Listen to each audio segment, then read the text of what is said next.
ইংরেজদের বাংলা জয়ের পরবর্তীতে আমরা আলোচনা করব ইংরেজদের মহীশূর রাজ্য জয় নিয়ে। মহীশূর সেই সময়কার ভারতবর্ষের একটি বিশাল বড় রাজ্য ছিল, ভীষণই বড়, আকারে শুধু নয়, ঐশ্বর্যের দিক থেকে, সামরিক, সেনা, আর্থিক দিক থেকে, সব দিক থেকে বিশাল বড় একটা সাম্রাজ্য ছিল। তো স্বাভাবিকভাবেই ইংরেজদের বিশাল একটা টার্গেট ছিল হচ্ছে মহীশূর রাজ্য জয়। হায়দার আলী ছিলেন স্বাধীন মহীশূর রাজ্যের প্রতিষ্ঠাতা। তার আমলে মহীশূর রাজ্য সবচেয়ে বেশি শক্তিশালী হয়ে ওঠে। হায়দার আলী এবং তার ছেলে টিপু সুলতান, তারা ইংরেজদের সঙ্গে বারংবার যুদ্ধে জড়িয়ে পড়েন। ইংরেজদের টার্গেটই ছিল মহীশূরকে দখল করা, এবং হায়দার আলী টিপু সুলতানের উদ্দেশ্যই ছিল ইংরেজদের হাত থেকে যেন তেন উপায়ে রাজনৈতিক, কূটনৈতিক, সামরিক যে কোনো দিক থেকে নিজেদের রাজ্যকে স্বাধীন রাখা। এই উদ্দেশ্যই ইংরেজ আর মহীশূরের মধ্যে বারংবার যুদ্ধের একটা পরিস্থিতি তৈরি করে দেয়। ইংরেজ আর মহীশূরদের মধ্যে 4টে যুদ্ধ হয়েছিল: প্রথম, দ্বিতীয়, তৃতীয়, চতুর্থ ইঙ্গ মহীশূর যুদ্ধ। মহীশূর রাজ্যের সাথে ইংরেজদের বিরোধ হওয়ার অনেক কটা কারণ ছিল। হায়দার আলী যখনই দেখেছিলেন যে বাংলাকে ইংরেজরা দখল করে নিয়েছে, তিনি কি করেছিলেন, তিনি মহীশূর রাজ্যের সেনাবাহিনীটাকে ভীষণ শক্তভাবে গড়ে তুলতে চেষ্টা করেছিলেন। শিল্প বাণিজ্যটাকে উন্নত করতে চেয়েছিলেন যাতে আর্থিক কোনো অসুবিধে না হয়। জমি জরিপ করিয়ে সেখানে ফসল ফলানোর ব্যবস্থা করেছিলেন, ভালোভাবে কৃষকদের সাহায্য করার ব্যবস্থা করেছিলেন যাতে বিপদে পড়লে তার কৃষক, ব্যবসায়ীরা সবাই তাকে সাহায্য করে। এছাড়াও নানা দিক থেকে তিনি মহীশূর রাজ্যটাকে এতটাই স্ট্রং তৈরি করে দিয়েছিলেন যে ইংরেজদের কাছে মহীশূর রাজ্যটা চক্ষুশূল হয়ে গিয়েছিল। আবার যখন ইংরেজ আর ফ্রান্সের মধ্যে, ফরাসিদের মধ্যে তৃতীয় কর্ণাটকের যুদ্ধ চলছিল, সেই সময় হায়দার আলী তিনি কি করেছিলেন, ফরাসিদেরকে সাহায্য করেছিলেন। ফরাসিরা ছিল ইংরেজদের শত্রু, স্বাভাবিকভাবে ইংরেজরা হায়দার আলীর উপর প্রচণ্ড বিরক্ত হয়েছিলেন। আবার ইংরেজরা যে নবাবকে সাহায্য করেছিলেন কর্ণাটকে, মোহাম্মদ আলী, তার যে প্রতিদ্বন্দ্বী ছিলেন চাঁদা সাহেব, আগের দিনই আলোচনা করা হয়েছিল, চাঁদা সাহেব এবং তার ছেলে রাজা সাহেবকে হায়দার আলী সাহায্য করেছিলেন। এমনকি যুদ্ধে পরাজিত হওয়ার পরও তাদেরকে আশ্রয় দিয়েছিলেন। এটাও ইংরেজরা একেবারে ভালোভাবে নেয়নি। ইংরেজরা প্রথম থেকেই টার্গেট করে রেখেছিল যে বাংলা, মহীশূর, মারাঠা, শিখ, যেগুলো বড় বড় রাজ্য রয়েছে, সুবা রয়েছে, সে সবগুলোকেই তারা দখল করবে। সেই কারণেই তারা যেন তেনভাবে মহীশূরের সঙ্গে একটা যুদ্ধের পরিস্থিতি তৈরি করতে চাইছিল। আবার মহীশূরের ক্ষমতাচ্যুত রাজার সঙ্গে ইংরেজরা ভালো সম্পর্ক গড়ে তোলে, মানে হায়দার আলীর আগে যিনি মহীশূরের রাজা ছিলেন তার সাথে ইংরেজদের একটা ভালো সুসম্পর্ক গড়ে ওঠে।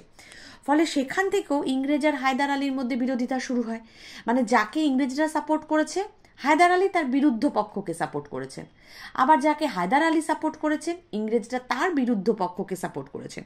ফলে হায়দার আলী আর ইংরেজদের মধ্যে নানা রকমের দ্বন্দ্ব শুরু হয়, যার ফল হচ্ছে প্রথম ইঙ্গ মহীশূর যুদ্ধ। হায়দার আলীর এই উত্থান, মহীশূরের এই উত্থান, এটাকে আটকে দেওয়ার জন্য ইংরেজরা নিজাম এবং মারাঠা, মানে হায়দ্রাবাদের নিজাম এবং মারাঠা, এদের সঙ্গে মৈত্রী চুক্তি করেছিলেন যে অর্থ সাহায্য করবে ইংরেজদেরকে এরা, হায়দ্রাবাদের নিজাম এবং মারাঠারা, বিনিময়ে ইংরেজরা এদেরকে সাহায্য করবে হায়দার আলীর বিরুদ্ধে যুদ্ধে। হায়দার আলী ছিলেন ভীষণ বড় কূটনীতিবিদ। তিনি মারাঠা নিজামদের সঙ্গে আলাদা আলাদা করে সন্ধি করেন, চুক্তি করেন, এবং নিজামকে বাধ্য করেন হায়দার আলীর সাথে ইংরেজদের বিরুদ্ধে যুদ্ধে যোগ দিতে। টাকার বিনিময়ে মারাঠারাও মহীশূর আক্রমণ থেকে দূরে সরে যায়। ফলে 1767 সালে হায়দার ও নিজাম এদের দুজনের মিলিত বাহিনীর সঙ্গে ইংরেজদের হয় প্রথম ইঙ্গ মহীশূর যুদ্ধ। নিজাম ও হায়দারের সম্মিলিত বাহিনী ইংরেজদের সঙ্গে তৃণমালির যুদ্ধে পরাজিত হয়। নিজাম তখন হায়দার আলীর পক্ষ ছেড়ে দিয়ে ইংরেজদের পক্ষে যোগ দেন।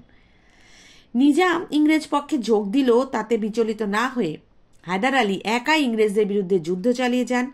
নতুন করে যুদ্ধ করে তিনি ম্যাঙ্গালোর ইংরেজদের হাত থেকে দখল করে নেন। 1769 সালে হায়দার আলী অতর্কিতে ইংরেজদের মূল ঘাঁটি মাদ্রাজটাকেও আক্রমণ করেন। এই সময় ইংরেজরা বাধ্য হয়ে হায়দার আলীর সঙ্গে মাদ্রাজের চুক্তি 1769 সালে স্বাক্ষর করতে বাধ্য হন। এই সন্ধিতে ঠিক করা হয় ইংরেজরা এবং মহীশূর একে অপরকে যে জায়গাগুলো দখল করেছে এবং যে যুদ্ধবন্দী পেয়েছে তারা সব ফেরত দিয়ে দেবে। আর ভবিষ্যতে মহীশূর যদি অন্য কোনো রাজ্য দ্বারা আক্রান্ত হয়, ইংরেজরা সেই সময় মহীশূরকে সাহায্য করবে। তোমরা অবশ্যই প্রতিটা ইঙ্গ মহীশূর যুদ্ধের সালগুলো পড়বে। এই পরিস্থিতি কিছুদিন চলে, কিন্তু ইংরেজরা কখনোই চায়নি মহীশূরের কাছে মাথা নত করতে। ওরা তো চেয়েছিল মহীশূরকে দখল করতে। 1771 সালে মারাঠারা মহীশূর আক্রমণ করে। এই সময় আগের শর্ত অনুযায়ী ঠিক ছিল, মানে ওই মাদ্রাজের সন্ধি অনুযায়ী ঠিক ছিল যে ইংরেজরা মারাঠাদের বা যে কোনো প্রতিপক্ষের বিরুদ্ধে মহীশূরকে সাহায্য করবে। কিন্তু ইংরেজরা এই সময় প্রতিশ্রুতি ভঙ্গ করে, কথা রাখে না এবং নিষ্ক্রিয় ভূমিকা পালন করে। অন্যদিকে বাণিজ্যিক ক্ষেত্র ইংরেজ আর হায়দারের মধ্যে যে চুক্তিগুলো হয়েছিল ইংরেজরা সেগুলোও ভঙ্গ করে দেয়। এই অবস্থায় স্বাভাবিকভাবে হায়দার আলী প্রচণ্ড ক্ষেপে যান। এরই মধ্যে 1775 সালে আমেরিকায় স্বাধীনতা যুদ্ধ শুরু হয়। হায়দার আলীর অনুমতি না নিয়ে ইংরেজরা ফ্রান্সের একটা উপনিবেশ ছিল মাহে, সেই মাহেটা দখল করে নেয়। হায়দার আলী, নিজাম আর মারাঠাদের সঙ্গে ত্রিশক্তি একটা জোট গঠন করেন, দিয়ে ইংরেজদের বিরুদ্ধে যুদ্ধ ঘোষণা করে দেন। এটা ছিল দ্বিতীয় ইঙ্গ মহীশূর যুদ্ধ। যুদ্ধ চলাকালীন 1780 সালে হায়দার আলী ইংরেজদের কাছ থেকে আরকট দখল করে নেন। ইংরেজ সেনাপতি আয়ারকুটের কাছে পোর্টো নোভার যুদ্ধে তিনি কিন্তু একটা সময় পরাজিত হন। ইংরেজরা মহীশূরের সাথে 1782 সালে সলবাই সন্ধি স্বাক্ষর করে। প্রথমে মারাঠাদের সাথে সন্ধি করে, তারপর নিজামের সাথেও সন্ধি করে, দিয়ে দুটো পক্ষকে ইংরেজরা নিজের দিকে নিয়ে আসে।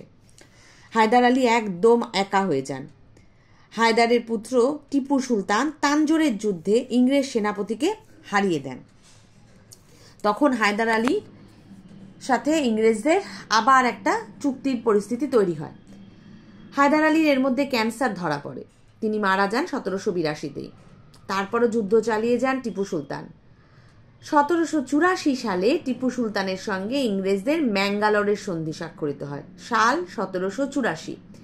আবার মাদ্রাজের সন্ধির মতোই ইংরেজরা এবং মহীশূর রাজ্য ঠিক করে তারা একে অপরকে নিজেদের জয় হওয়া রাজ্যগুলো ফিরিয়ে দেবে এবং নিজেদের যুদ্ধবন্দীগুলো তারা একে অপরকে ফিরিয়ে দেবে। এই সন্ধিকে অনেকেই টিপুর কূটনৈতিক জয় বলেছেন, কারণ হায়দার আলী তো অনেক জায়গাতেই পরাজিত হয়ে গিয়েছিলেন। তারপরও টিপু ইংরেজদেরকে বাধ্য করেন ম্যাঙ্গালোরের সন্ধি স্বাক্ষর করতে। ওয়ারেন হেস্টিংস তিনি নিজে এই সন্ধিকে বলেছিলেন ইংরেজদের পক্ষে এই সন্ধি ছিল হিউমিলিয়েটিং পেসিফিকেশন, মানে অবমাননাকর শান্তি চুক্তি। কখনোই ইংরেজরা এই চুক্তি মানতে চায়নি। ম্যাঙ্গালোরের সন্ধি সাময়িক একটা থেমে যাওয়া ছিল। ইংরেজরা ভেতরে ভেতরে বেশ একটা নতুন যুদ্ধের প্রস্তুতি নিয়ে নিয়েছিল। টিপু সুলতানও তাই জানতেন। তিনি সেই সময় ফরাসি শক্তির সঙ্গে যোগাযোগ করেন। কনস্টান্টিনোপল, মরিশাস, কাবুল এই সমস্ত জায়গাতেও তিনি দূত পাঠান সাহায্যের জন্য। উল্টো দিকে ইংরেজরা নিজামের সঙ্গে সামরিক চুক্তি স্বাক্ষর করেন। তৎকালীন ইংরেজ গভর্নর লর্ড কর্নওয়ালিস মসুলিপত্তনমের চুক্তি করেন নিজামের সঙ্গে, সাল 1768। মহীশূরের অধীনে ছিল বালাঘাট অঞ্চল। সেই অঞ্চল নিজামকে দখল করতে ইংরেজরা সাহায্য করবে, এই চুক্তিতেও তারা ঠিক করে নেন। অপরদিকে কর্নওয়ালিস নিজামকে শর্ত দেন সামরিক সাহায্য নিজাম কখনোই কোনো ইংরেজ মিত্র রাষ্ট্রের বিরুদ্ধে ব্যবহার করতে পারবে না, মানে ইংরেজদের বন্ধু রাষ্ট্রের বিরুদ্ধে কখনো নিজাম দাঁড়াবে না, কিন্তু ইংরেজদের দরকার হলে নিজাম তাকে সাহায্য করতে বাধ্য থাকবে। এখানে কর্নওয়ালিস মিত্ররাষ্ট্রের একটা তালিকা দেন যার মধ্যে মহীশূরের নাম ছিল না, যেটাতে বোঝা যায় যে মিত্ররাষ্ট্র হিসাবে ইংরেজরা কখনোই মহীশূরকে ভাবছে না, ইংরেজরা মহীশূরকে তাদের শত্রু হিসাবেই মানছে। এই পরিস্থিতিতে 1789 সালে টিপু সুলতান ব্রিটিশদের আশ্রিত রাজ্য ত্রিবাঙ্কুর আক্রমণ করে। শুরু হয় 1790 থেকে 92 মধ্যে তৃতীয় ইঙ্গ মহীশূর যুদ্ধ। এই যুদ্ধে নিজাম এবং মারাঠারা ইংরেজদের হয়ে যুদ্ধে যোগ দেয়।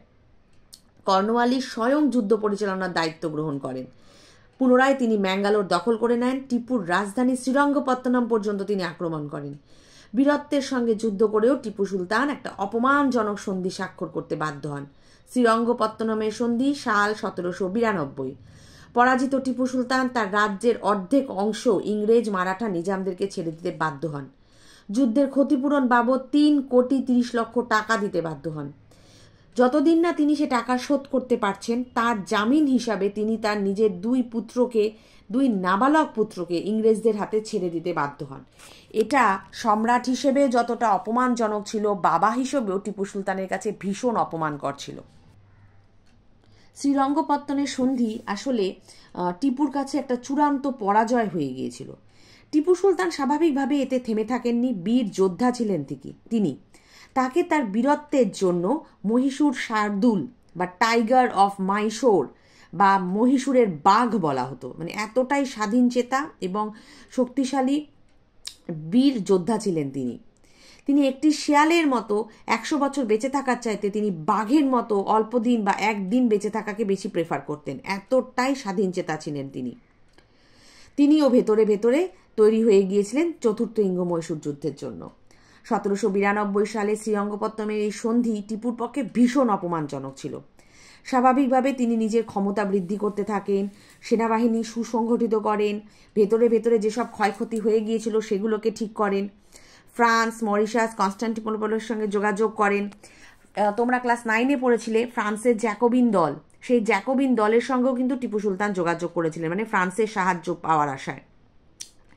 টিপুর এই সকল উদ্যোগকে তখনকার যিনি গভর্নর জেনারেল ছিলেন লর্ড ওয়েলেসলি, তিনি একেবারেই ভালো চোখে দেখেননি। তিনি টিপু সুলতানকে বলেছিলেন অধীনতামূলক মিত্রতা নীতি সই করার জন্য। টিপু সুলতান একেবারেই সেটা মানেননি। তখন ইংরেজ সেনাবাহিনী এবং নিজামের যৌথ বাহিনী 1799 সালে মহীশূর রাজ্য আক্রমণ করে। এটা ছিল চতুর্থ ইঙ্গ মহীশূর যুদ্ধ। এই যুদ্ধ খুব একটা বেশি দিন স্থায়ী হয়নি। টিপু বীরের মতো যুদ্ধ করলেও ইংরেজ সেনাপতি স্টুয়ার্ট, হ্যারিস, আর্থার ওয়েলেসলি একসাথে যুদ্ধ করে টিপুকে যুদ্ধে পরাজিত করে। সদাশিরের যুদ্ধ টিপু পরাজিত হন, মালভেরির যুদ্ধ টিপু পরাজিত হন। তিনি তার রাজধানী শ্রীরঙ্গপত্তনমে আশ্রয় নেন। শ্রীরঙ্গপত্তনমের দুর্গ পর্যন্ত ইংরেজরা অবরোধ করে দেয়। টিপু সুলতান যুদ্ধক্ষেত্রে প্রাণ ত্যাগ করেন। স্বাধীন মহীশূর রাজ্যের পতন হয়। মহীশূরের বেশিরভাগ অংশই ইংরেজরা নিজেদের মতো দখল করে নেয়। কিছু অংশ টিপু সুলতানদের পরের যে বংশধর ছিল, যারা দখল করেছিল মহীশূরকে, ওয়াডিয়া, সেই ওয়াডিয়ার বংশের হাতে তারা তুলে দেয়। মহীশূরের পরাজয় প্রসঙ্গে ইংরেজরা বলেছিলেন হায়দার সাম্রাজ্য নির্মাণের জন্য জন্মগ্রহণ করেছিলেন, টিপু জন্মেছিলেন সাম্রাজ্য খোয়ানোর জন্য। কিন্তু এটা ভুললে চলবে না, হায়দার আলী এবং টিপু সুলতান দুজনেই দেশপ্রেমিক এবং বীর ছিলেন। আমৃত্যু তারা নিজেদের রাজ্য দখল করার জন্য বা নিজেদের রাজ্য নিজের হাতে রাখার জন্য লড়াই করে গিয়েছিলেন। কিন্তু টিপু কোম্পানিকে, ইংল্যান্ডের ব্রিটিশ সরকারকে কখনোই তিনি হাত ছেড়ে দেননি। পিতা হায়দার আলী, ছেলে টিপু সুলতান, তাদের রাজনৈতিক পরিস্থিতি ভিন্ন ভিন্ন ছিল, কূটনৈতিক পরিকল্পনাও ভিন্ন ছিল। অনেকেই বলেন টিপুর বৈদেশিক নীতিও ফলপ্রসূ হয়নি, ফরাসিদের সাহায্য চেয়েও তিনি পাননি। যে কোনো কারণেই হোক না কেন, মহীশূর রাজ্যের কিন্তু পতন হয় এবং সেই পতনে সবথেকে বেশি লাভবান হয় ইংরেজ সরকার।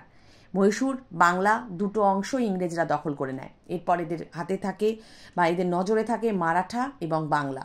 এই দুটো অংশকেও তারা পরবর্তীতে সম্পূর্ণভাবে দখল করে নেয়।